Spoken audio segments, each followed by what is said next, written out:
webinar, including ZOA, SSI, Hasbara, Hillel at Stony Brook, the National Jewish Advocacy Center, and the Israeli Consulate in Atlanta. Thank you so much for helping the consulate put all of this together and sharing amongst your networks.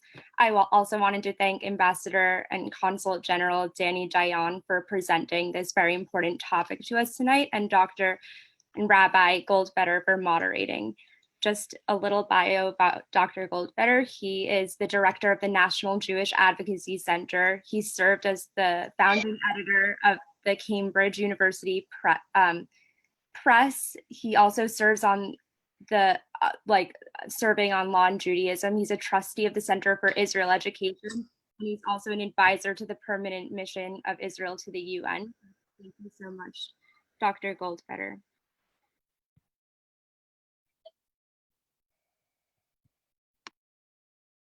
There we go. Can everyone hear me? Yes. Okay, great. First of all, thank you very much, Sophia and Ambassador Dayan, for the opportunity. Let me just say a few words about the ambassador before I jump into the part that you're all waiting for, the question and answers. As Consul General of Israel in New York, Ambassador Dayan represents the state of Israel to communities throughout New York, New Jersey, Pennsylvania, Ohio, and Delaware. He was born in Buenos Aires, Argentina in 1955. He's actually the first Hispanic Consul General of Israel in New York. He has established a reputation as an Israeli public figure, lecturer, and entrepreneur. He served as chairman of the Council of Jewish Communities in Judea and Samaria, and as the Council's chief foreign envoy. In these roles, Ambassador Dayan has opened doors to the major seats of government worldwide, conducted regular meetings with foreign diplomats and journalists. He's been a regular commentator in the international press and was frequently called upon to participate in public debates and panels. He's contributed widely to the New York Times, the Boston Globe, The Guardian, CNN, BBC, Al Jazeera, and many other popular outlets. In an August 2016 article about him, the New York Times called Ambassador Dayan articulate and charming, a lively and provocative conversationalist. Ambassador Dayan began his professional career as an entrepreneur and a businessman, founding the high-tech company Elad Systems in 1982 at the age of 26. He served for several years as its CEO and later as chairman of the board. In 2005, when Ambassador Dayan sold his interest in the firm, it employed 500 IT professionals. Before establishing his own IT company, Ambassador Dayan spent 7.5 years in the IDF, serving in the elite Mamram Computerized Data Processing Center, attaining the rank of Major. He holds a bachelor's in economics and computer sciences from Bar Ilan University, a master's in finance from Tel Aviv University. He's fluent in Hebrew, English, and Spanish, and prior to taking up his position in New York, he resided with his wife and daughter in the community of Ma'ale Shomron. So Ambassador Dayan, it's a privilege to be moderating this conversation. Thank you so much. I must say, Dr. Goldfeder, that since the media outlet that called me charming is the New York Times, most probably is fake news. Wonderful. On that note, jumping right in and talking about news, before we even get honestly to the topic that's the main focus of this conversation, which is the Israelis and the Palestinians during this crisis, can you just speak a little bit about the current situation in Israel and how the political stalemate has influenced or affected Israeli leadership during this crisis? Well, you know, it seems that we are in the brink of forming a government after more than an entire year, more actually than 400 days of a political stalemate. But we are experienced, so we don't say that it's a done deal until the Knesset approves it. There are still a few obstacles, but it seems that at last Israel will have a government. I think that what happened to Israel in the last year and something is, you know, in economics we call it a market failure. In this case was kind of democracy failure. That three rounds of elections to form a government, and the government is still not formed. I hope that now will be. Since we are, I think that paradoxically, the pandemic, the coronavirus, was an accelerator in solving the political stalemate, the political crisis, because even the politicians understood that under the current situation, to go to a fourth round of elections will be unbearable for the public, and therefore probably that is what accelerated the solution, or what seems to be a solution to the crisis. Obviously, as in any democracy, there are those that are happy with the outcome, those that are less content with the outcome, but that's always in a democracy the situation. Now, as we all understand, we are entering, probably we'll talk about it later, a very challenging period for every country in the world. The economies have been absorbed a severe blow that we still don't know when and how it will end, and therefore the decisions that the new government will have to take are extremely important. Indeed, that's a good thing that we will have a stable government in order to take those decisions, whatever your opinion is about the parties that will compose that government. Thank you. I appreciate that introduction. Now, getting to the topic that's really the focus of this conversation, and just, I guess, before we jump in, I'll give a little bit of background for the people watching. In the fields of health, medical affairs, and contagious diseases, the basis for cooperation between the Palestinians and the Israelis is actually set out in the 1995 interim agreement, which is commonly known as Oslo II. In Article 17 of the Protocol Concerning Civil Affairs, which is in Annex 3, Israel and the PLO agreed to exchange information regarding epidemics and contagious diseases, to cooperate in combating them, and to develop methods for exchange of medical files and documents. That's in paragraph 6 there. And they also agreed that the health systems of Israel and of the Palestinian side will maintain good working relations in all matters, including mutual assistance in providing first aid in cases of emergency, medical instruction, professional training, and exchange of information. That's paragraph 7 there. So that's all very nice in theory. How has that been playing out in real time, especially in terms of Israel providing economic and medical aid to Palestinians who have been affected by the virus? Well, you know, Dr. Goldfeder, I'm sorry, I'm going to you are a professor of law, disappoint you as a professor of law. I doubt that anyone took a look on those paragraphs that you just read, for two reasons, for three reasons actually. The first reason is that many clauses in the Oslo Accords, whether it's Oslo I, Oslo II, or the Paris agreements on the economic arrangements with Israel and the Palestinian Authority, have been, if not, they've been virtually made obsolete by different developments. The second reason is Gaza. Gaza is ruled by Hamas, which is not a part, it's not a side to those agreements. So that was irrelevant what is written or is not written in the Oslo Accords. And the third reason is that common sense prevailed, and probably even more than common sense, you know, the Jewish values of coming to the help of those that need it.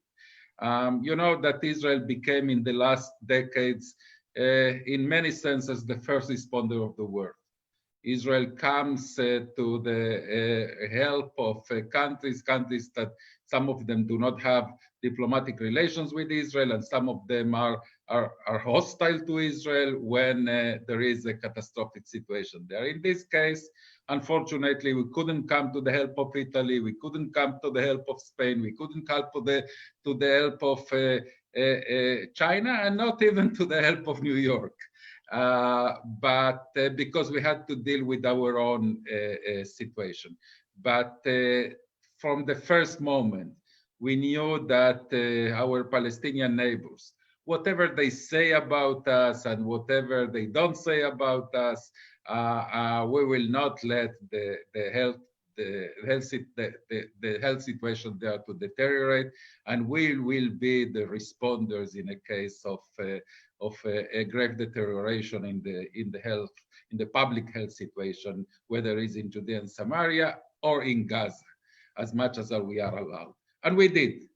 You mentioned the economic aspect. I think that immediately when the first information about the potential damage of the coronavirus was made known, was publicly known, our finance minister, our outgoing finance minister, I should say, Mr. Moshe Kahlon, met with his Palestinian counterpart in the Palestinian Authority, and we made arrangements to transfer immediately.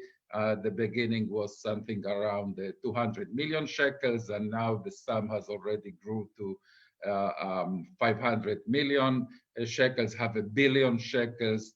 And if further economic assistance will be needed in order to confront the coronavirus in the Palestinian Authority, in Judea and Samaria, or even in Gaza, which is a different situation, we will talk about it, we will be there to assist with the international community, but Israel at the forefront. That's in the economic front. In the health, in the public health, it has many manifestations. Israel has already transferred tens of thousands of PPE, personal protection equipment, for doctors and nurses and medical staff, both in Judea and Samaria and in Gaza, thousands of tests, and maybe even more important, no less important than that, respirators, and no less important than that, instruction, our know-how, our knowledge. We share all our knowledge, all that we even learn as the time goes on with our Palestinian counterparts, medicals, staffs. Magen David Adom, the Red Magen David, has a constant contact with the Palestinian Red Crescent. And obviously we are the giving side, they are the receiving side, and that's perfectly okay. We have the means and the knowledge, and we continue to do that. The situation in Judea and Samaria is relatively good. As we speak, there are 335 infected individuals in Judea and Samaria. That's a low number. By the way, only of those 335, only 264 are active, because a few dozen have recovered. And I would say only every life is dear, but only 2 deceased Palestinians in Judea and Samaria, and 2 in East Jerusalem. So the numbers are low, and the reason that the numbers are low is no doubt our cooperation, that we gave the Palestinian Authority our know-how, our insights, how to deal with this pandemic, and those are the results of it. I am afraid we lost Dr. Goldfeder. Can you hear me? Yeah, you're here. Sorry, my screen froze for a second, but Okay. back now.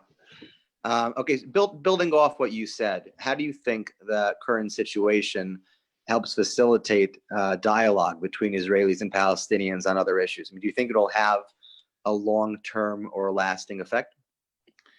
Well, I want to be optimistic. I am not sure there is a justification for that optimism, but you know, Dr. Goldfeder, one of the buzzwords in the diplomatic jargon, one of the terms in the diplomatic jargon is confidence building measures.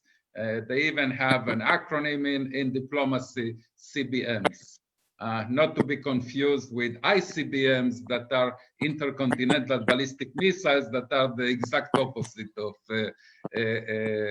CBMs. Confidence building measures. I think that what we are doing now vis-a-vis the Palestinian Authority and Gaza should be, as in many senses, the ultimate CBM, the ultimate confidence building measure. unfortunately, I am not naive enough to believe that the Palestinians will take that to our credit, will put that at our credit.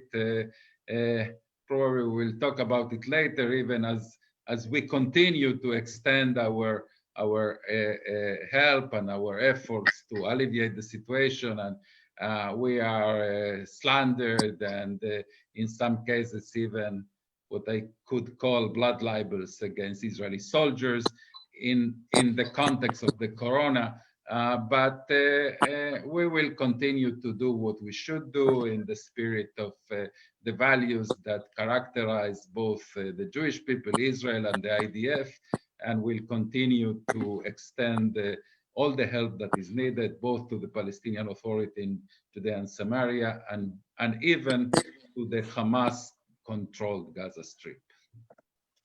Well, I mean, I appreciate the hopeful optimism, but again, sort of taking the negative view for a second, there have been, as you mentioned, people blaming Israel and also making threats. In particular, I'm thinking about the leadership of Hamas in Gaza. Can you speak specifically to that issue, how Israel has dealt with that in terms of the blaming and the threats? And also, yeah, we dealt with it diplomatically. We dealt with it we presented the case in the Security Council of the United Nations. But this, I must also say, this is the facts are so clear this time that even the United Nations has stated clearly, has thanked Israel for the cooperation with the Palestinian Authority. The Security Council did it. Mr. Ambassador Mladenov, that is the envoy, the chief envoy of the UN to the Israeli-Palestinian conflict, and even the Secretary General himself, Mr. Guterres, in one of his first statements regarding the corona, he said that he's very encouraged to see the fact that Israel and the Palestinian Authority cooperate. And again, when we say cooperate, is we are the giving side, they are the receiving side, and that's perfectly okay. We are not complaining about it.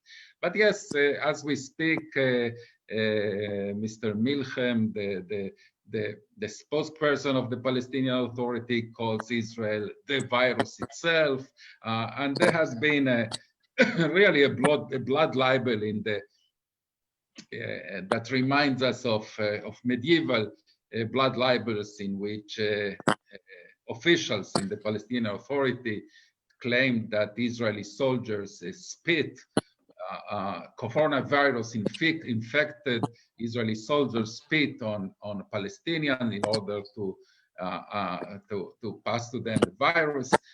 Obviously, that is outrageous, but we are dealing now with more serious things that the usual Palestinian incitement, and that will not deter us from continuing.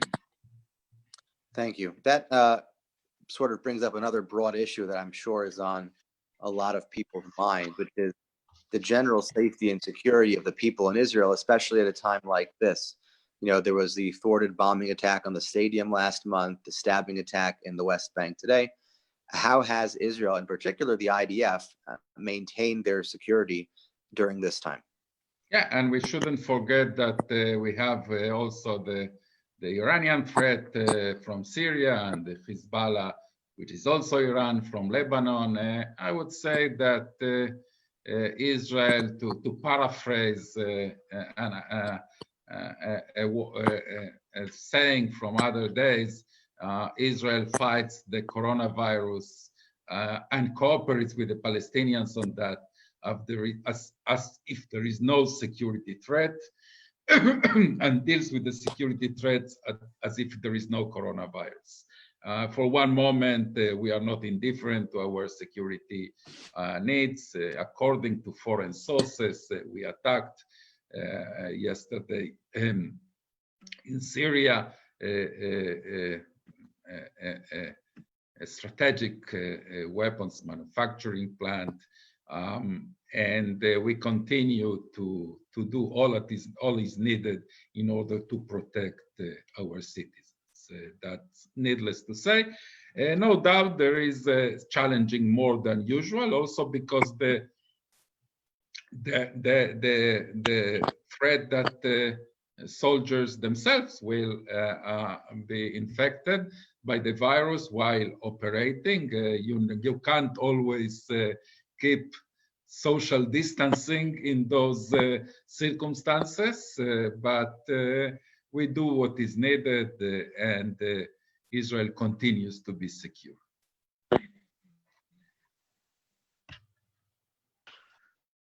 A lot of news about cures, treatments, and Israel. Is there anything you can tell us, update that, and whether that anytime soon? If you can repeat the question.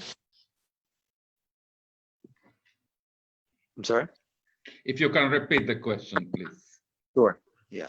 We've seen a lot of news and stories circulating recently about potential cures or treatments or vaccines that are coming out of Israeli companies and universities. Anything you can tell us about that and whether or not that's something you might expect in the near future? Well, you know that as we speak, dozens and dozens of Israeli researchers and scientists and companies and other universities and research centers are trying to find whether it's a vaccine or whether it's a medical treatment that treats the COVID-19 after you acquired it. And also many technological developments that can help, for instance, tracing. You know that there is the testing, there is the tracing. There in Israel, for instance, we developed an open source application that became very popular, the Hamagen Shield, that informs you and only you, keeping your privacy, if you have been in contact with someone that you have been at a time and a place in which a coronavirus infected person has been. We are sharing that now with New York, with New Jersey, with any country, with the state in the United States, actually in any country that would like to use it. You know, regarding the vaccine, which is, you know, the ultimate achievement that we all, the entire humanity is expecting. I think that one of the most encouraging developments is by Professor Jonathan Gershoni. Professor Jonathan Gershoni is a professor of biology and biotechnology in the Faculty of Life Sciences in Tel Aviv University. I'm not an expert, obviously, but as a layman, I will try to explain what he's doing and why, at least to me, seems encouraging. There is a receptor in the body that is attached. The coronavirus attaches itself to that receptor and enables the virus to bind itself to the cell and infect it.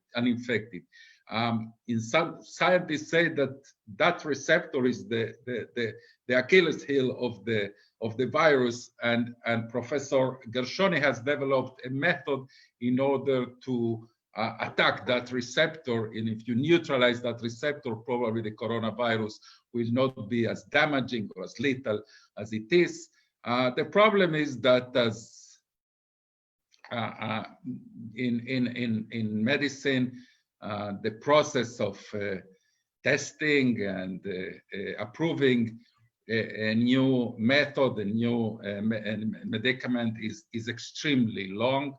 So it's not for tomorrow morning, it's not even for the next months, but hopefully I believe that ultimately there is a great chance that mitzion tetze trufa, from Zion will come the cure, paraphrasing the biblical mitzion tetze Torah. Is very probable that it will come from Israel, but obviously we will be happy if it comes from any other country, as long as a vaccine comes quickly and widely as possible. It's yours. Take another step back now. You obviously, your background is in business. How do you see Israel rebounding economically? It's been hit in a lot of industries, from tourism to other sectors. Okay, it's a very, first of all, I must be sincere. We don't know yet. We don't know yet what the implications, the economical implications in the long and in the short, mid, and long term for the world, not only for Israel, will be. I think that this is the most, economically speaking, this is the most serious blow to the world since World War II. I think also it's the most important historical event in the world since World War II, probably, except, and that's a big, probably the collapse of the Soviet bloc. I can't think of a more impactful event in the last 70 years than this one. I say probably with the exception of the collapse of the Soviet bloc. So it's very hard to say at this stage. I can say that, thank God, I don't know if God, each one of us will thank whoever think is responsible for that. Israel entered this crisis with an extremely robust economy,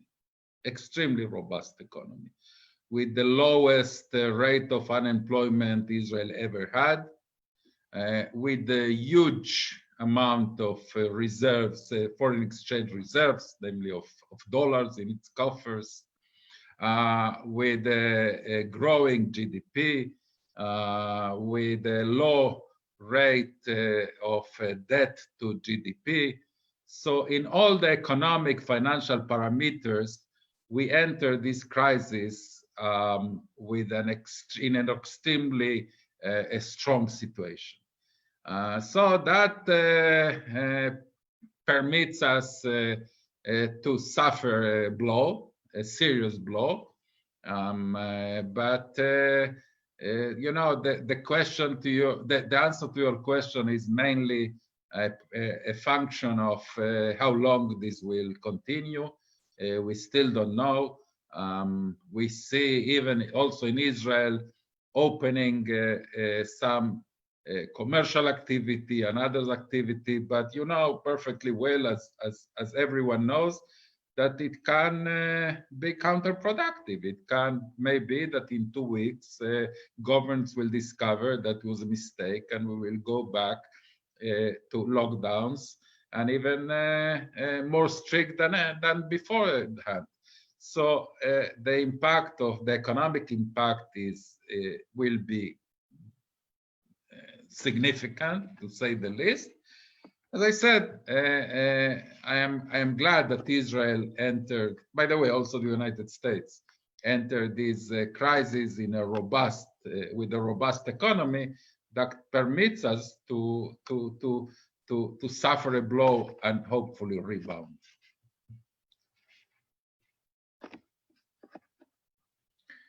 I think that we lost Dr. Goldfeder again. I've just been muting Okay. my into the answers to try and make sure I don't talk over you. Here in the US, there's been a somewhat robust conversation happening about structural changes in the way the country operates after this pandemic subsides. So I guess a two-part question. First part is, do you see any of those changes perhaps happening in Israel? Maybe the way that the medical system is set up, or the way that the response happened in terms of government structure? Do you think there'll be any sort of? Well, I must admit that without stepping into a political minefield that I am not allowed to do as a diplomat, if to judge by the government that is being formed right now, it doesn't look that there are going to be real structural changes. There is quite a large amount of criticism in Israel about the fact that there are too many ministries and in some sense, business as usual. But probably the reason is that we didn't yet internalize what is happening. Every example is different, but I remember, for instance, that after the Yom Kippur War in 1973, there were elections and nothing happened, no change happened. But a few months later, the political structure collapsed and the political parties, a new political party emerged, etc. So it's too premature to say. I think that it will be unusual if an event of this magnitude doesn't have an influence almost in every walk of life. It will have influence in the economy, it will have influence in the politics, it will have influence in the priorities, and it will have influence in our social, cultural life. There is no doubt that we have a myriad of influences almost in every walk of life, but it's premature to say exactly what. I suppose that budgets in many countries for public health will be increased, but who knows if the next crisis that the world or a specific country will suffer will come from a different, or completely different side that was also unexpected. So Dr. Goldfeder, that it's much more easy to predict the past than to predict the future.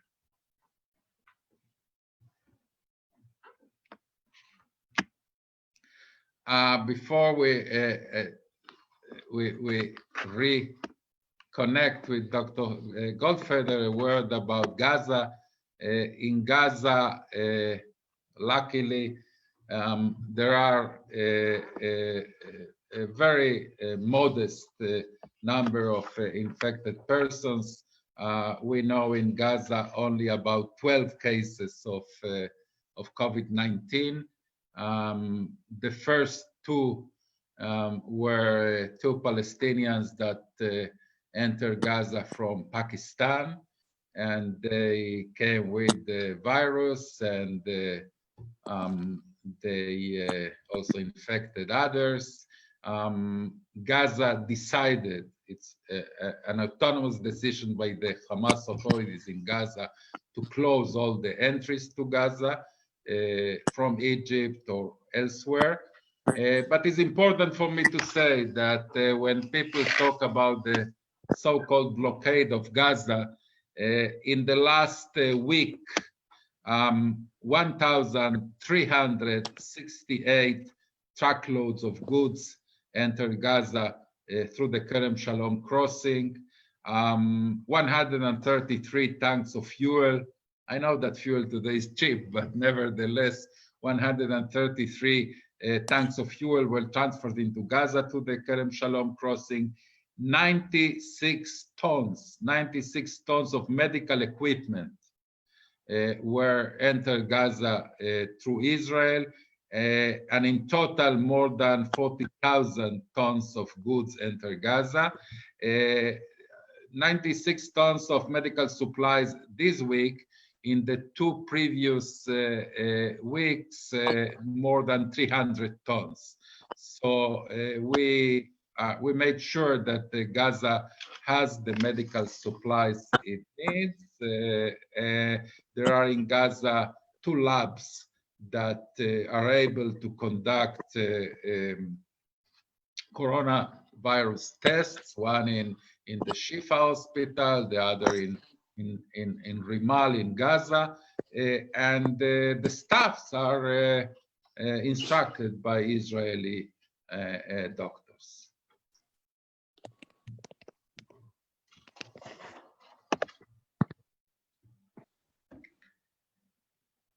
Okay. Sorry, technical difficulties here, but I think we're all back. Great. Okay, I wanted to just leave before we get any conclude some participants some questions. So there's a chat button on your Zoom. If you can just type the questions and send them to me, and I will sift through them and ask the ambassador.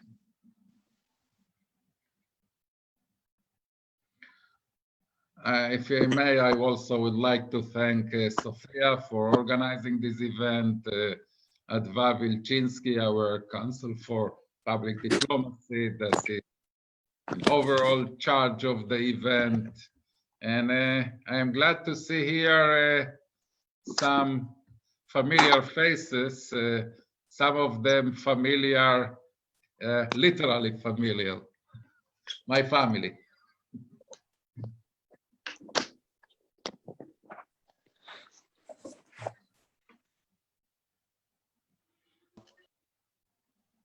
Let me echo your thanks, and again, apologies on my end for the technical difficulties here.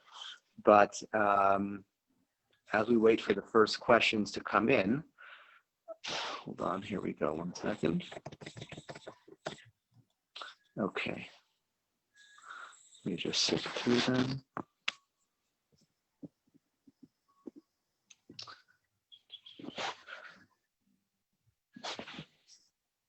Okay, do you worry about anti-Semitic blowback if Israel does discover a vaccine for COVID? Do you think people would be afraid to use it? Well, you know, it will be is interesting. People, there are those anti-Semites that said that we spread the virus. The Jews spread the virus, or the Jews are the virus. So it will be interesting if we discover the vaccine. But you know, there is already, I understand, an halachic rule by the head of BDS that said that BDSs will be allowed to use the vaccine even if it's discovered and developed and manufactured in Israel. So we are glad that he gave us halachic permission from the BDS sages in order to use the vaccine. I will be extremely happy, extremely proud if Israel discovers the vaccine, which is very probable that will happen.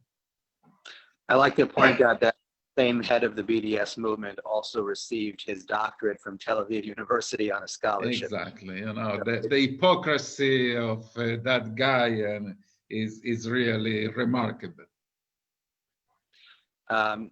Can you tell us a little about the situation in regard to the holy sites? Is everything on lockdown? Are there any exceptions? Well, you know, as you know, in Israel, all the places of worship, synagogues, mosques, churches are closed. Lately, the government allowed for minyanim or rituals for any religion in the open air, limited to 19 people. Why 19 and not 20? I assume that the reason is there are 20. You should make 2 separate minyanim with social distancing between minyan and minyan. So all the holy sites are closed. That includes also the mosques in the Temple Mount. Nevertheless, Palestinians in small numbers come to pray in the Esplanade in Al-Aqsa. Jews are forbidden to enter right now the Temple Mount, even if they keep social distancing. There is some criticism about that, but that is the factual situation. I assume that this is true, that if Israel starts lifting some restrictions, the PA will do the same. Are they sort of working together in terms of thinking about how they ease out of the restrictions? Yeah, definitely. By the way, also the Palestinian Authority and Hamas in Gaza closed the mosques So yeah, I assume there will be some kind of coordination, especially in places that are run jointly in some sense, like for instance the cave of the patriarchs in Hebron that is has shared prayers by both Muslims and Jews. We will need there a strong mechanism of coordination. That applies also to the Temple Mount, but in Hebron, in the cave of the patriarchs, Me'arat HaMachpelah, it will be even more significant. Obviously, mosques and churches in pre-1967 Israel are bound to the decisions of the Israeli government as any other place inside the country. Are there any particular measures being taken in Israel to educate the Palestinians about the virus, maybe to push back on some of the misinformation that they might be getting? Definitely, I think that a large amount of the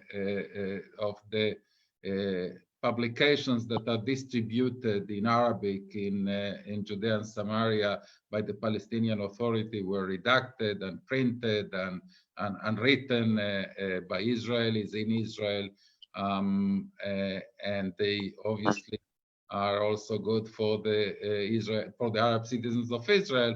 And even in Gaza, they will never admit it, but many of the stuff that is being distributed in Gaza was written and even printed in Israel for the Arab population of Judea and Samaria and Gaza. We've had a couple questions now about this. Can you speak for a minute? Again, there's been some criticism, some praise about the Israeli government's policy in regard to the use of technological data during this crisis and the new measures that they've implemented. Yeah, you know, there is always this trade-off between privacy and public health. I believe that Israel found the right trade-off, the right position between the two. But yes, Israel did use and to some extent continued to use. You know, one of the serious problems is the tracing problem. How do you know who were the persons that were in contact with a person, with an individual that was infected with the COVID-19? And the way to do that, the most feasible way to do that is through the cellular footprints that we live in every place that we are with our with this terrible machine. Yes, we used in a certain period, we used that technique in order to locate, to trace the contacts of infected persons.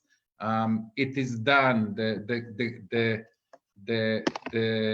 organization that has the most expertise in doing that is the Shin Bet, our secret service, and it was authorized with a long series of limitations to do it. Then we developed, as I said, I already mentioned it, the Magen, the Shield application that gives only the user, gives you the knowledge if you were, there is a database run by the government of the places and timings in which coronavirus infected individuals were, and your phone knows where you were and it matches it, but only you know the result. Only you know if you were in the proximity of an infected person, and from that point on is up to you whether you are a disciplined person and enter quarantine, or you continue to business as usual, which in this case is very harming to public health. I do want to respect the time and also give you time for any concluding remarks. So we're going to only do 3 more questions, and I'm going to combine a few. And if I don't get to the questions that people send me privately, I apologize. I'm going to try to get and combine as many as I possibly can. The first question, this is a combination question. Israel has sort of a unique position, especially in the field of religion, in terms of being such a melting pot, a mixing pot, while also being a Jewish and democratic. So in terms of the restrictions, there have been some interesting applications. For example, mikvaot were open, women's mikvaot the entire time, while men's bathhouses were closed. How much of that related to the particular religious requirements that various religions needed when they were thinking about what they should and should not forbid. And also people have pointed out that there's been some really good symbolism. A lot of religious leaders of various faiths, rabbis and Orthodox and Catholic priests, imams, etc., came together to pray. Is that the kind of messaging that Israel should be putting out about the virus? And I'll combine one more question while we're at it, just for time, is what is Israel doing to inform the world that it is aiding the Palestinians? Because you see these stories that people, that mostly focused on negative aspects of occupation and of alleged occupation. Is Israel doing things to actively promote now and say, look, we actually help people and we're there for them when they need us? So a multifaceted question. Well, one of the most exciting things about Israel is that the experience of creating a Jewish society and an independent sovereign country after 2,000 years. Not only the religious aspect is one of those aspects, but in this case you mentioned it, so also in the religious aspect. And yes, Israel as a Jewish state has specific issues to deal with that concern Jewish rituals. The issue of minyanim, for instance, 10 individuals that can they pray together? That in order to say Kaddish, you need 10 individuals. What do you do in a burial? Do you permit 10 individuals in a burial site in order to recite the Kaddish? What about a brit milah? Do you allow a minyan in a brit milah or you don't? Etc., etc. Those are things, both the two opposite sides of the life cycle, the bris and the burial, are things that are time sensitive in Judaism. You can't delay them. You can't delay a wedding. You can't delay a bris, or you can't delay a burial. So we had many of those kinds of issues. The issue of the mikvaot is one of them. Without getting into too much detail, mikveh for a man is something like, let's say, discretionary. Mikveh for a woman, for a married woman, is something less at her discretion. So yeah, those are things that, as I said, make life in a Jewish state, the need to develop public health policies that are specific to a Jewish state, not only, as I say, in the religious aspect, but also in the religious aspect, that make the Israeli experience so exciting after 2,000 years without having a Jewish state. I think that is less important, the specific solution that was found, or accommodation that was found. For me, the fact that we have to deal with these issues is the essence of living in Israel in some sense. There was a big question regarding minyanim. As I said, for many, until a few days ago, minyanim for davening, for prayer, were prohibited, even in the open. Now they are allowed, and something unique, something really incredible happened. People in apartment buildings developed a new form of prayer, the balcony minyan. 10 neighbors, each one in his balcony, prayed together and were able to read the Torah and recite the Kaddish, etc., etc. So, you know, that's what makes life in Israel so beautifully Jewish. And the last question is, and again, I'll just combine a couple of them here, is how exactly should Israel use this opportunity that it's been given? So some people are of the opinion that perhaps it's really a good time to maybe pressure the Palestinians in some way. For example, you know, we're happy to help you, but you need to end your pay for slave policies, and to sort of take advantage of it. Others say that no, maybe now is not the time even for that level of politics. And again, just in terms of the messaging that Israel is doing, you know, is the Ministry of Strategic Affairs or others, are they actively developing a sort of message to the world about what is and is not happening to make sure that the right stories are being told? Well, definitely the Ministry of Foreign Affairs is doing that, and Adva is the examples. I mean, she convened this meeting, and I'm sure you will also spread the word. But regarding your first question, we have to be extremely careful. I mean, it's human life we are talking here. We cannot condition saving lives on political gain. There is one issue, though, that in which again, it's very delicate, but we can think about the quid pro quo, and that is the issue of the bodies of Hadar Goldin and Oron Shaul, and two Israeli civilians that are in the hands of Hamas in Gaza. That is humanitarian versus humanitarian. I wouldn't mix humanitarian with political, but humanitarian with humanitarian under certain circumstances is definitely possible. Thank you. I want to just, you know, this is almost unprecedented time. We're living in basically a time of biblical proportions, and it's incredible to have someone of your background and experience and stature to help us sort of walk through and think about these problems. So on behalf of everybody, I just want to thank you and Adva for convening this, and Sophia for your time and your willingness to answer some of these tough questions. And I'll just turn the floor over to you for the last few minutes if you have any sort of concluding remarks before we conclude the meeting. Well, you know, I would say that on a different issue, we just marked Yom HaShoah, and next week we will mark Yom HaZikaron and Yom HaAtzmaut.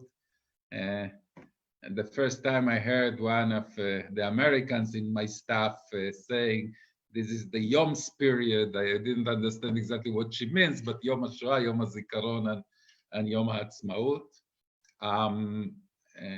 You know, there is a saying that I think it's painfully true that in Yom HaShoah we mark what is the price of not having a Jewish state. In Yom HaZikaron we mark what is the price of having a Jewish state, needed to have a Jewish state.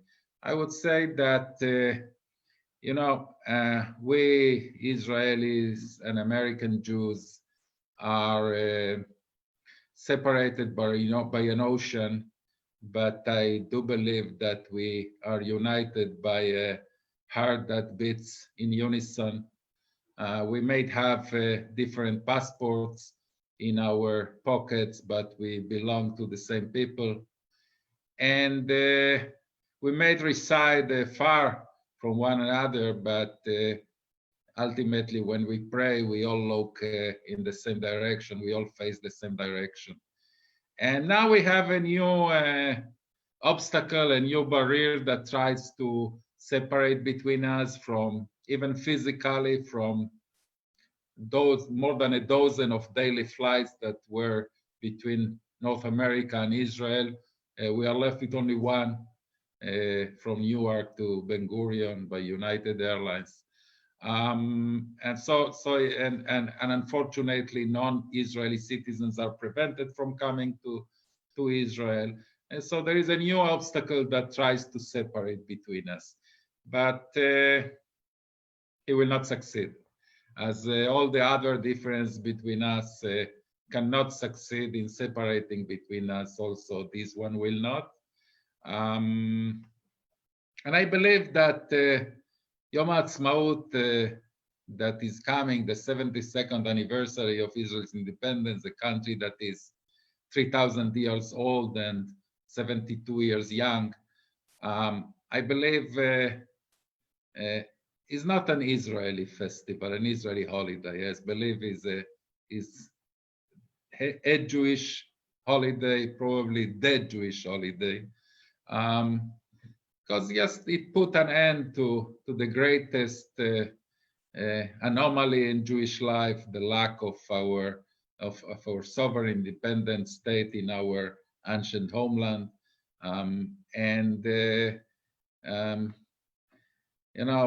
going back to Yom HaShoah that we marked just a few days ago.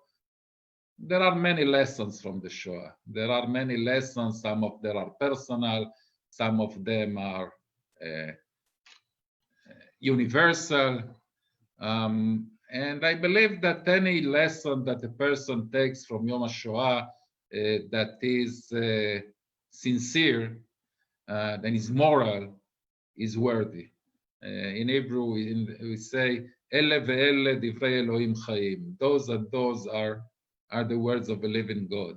Sometimes even contradictory lessons. My lessons, and you will not be surprised to learn that my lesson is definitely that an independent Jewish state in our ancient homeland, the fact that we mark in Yom HaAtzmaut is the guarantee that never again will be a reality. And therefore, let me finish this webinar with the Hebrew blessing, Chag Atzmaut Sameach.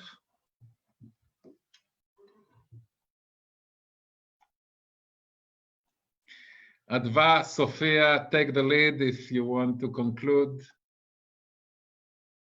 Yes, I wanted, before Sophia will finish, after this wonderful and interesting topic and session, just to say also one more thank you to Miriam from my team, which is backstage and helping with the Zoom. I think it's a qualification now every person need, and we have Miriam leading that. And I think Sophia now wants also to say one more thank you maybe, and thank you again for your participation. I know that people from students and not students from all over the nation joined this session. It's very exciting. Thank you. We'll have more webinars coming. You're welcome to look at our website and our Facebook and Twitter and Instagram and learn more about it. And Sophia, your final words. I wanted to say a final thank you to everyone again. Thank you, Ambassador Dani Dayan, and to Dr. Goldbetter. I also wanted to give a thank you to Stand With Us, who I forgot to mention before. They're a crucial partner in helping us facilitate this webinar tonight, and Miriam, of course, who helped me. Thank you so much to everyone, and I will be in touch with all of the further webinars that are to come. Thank you. Good evening.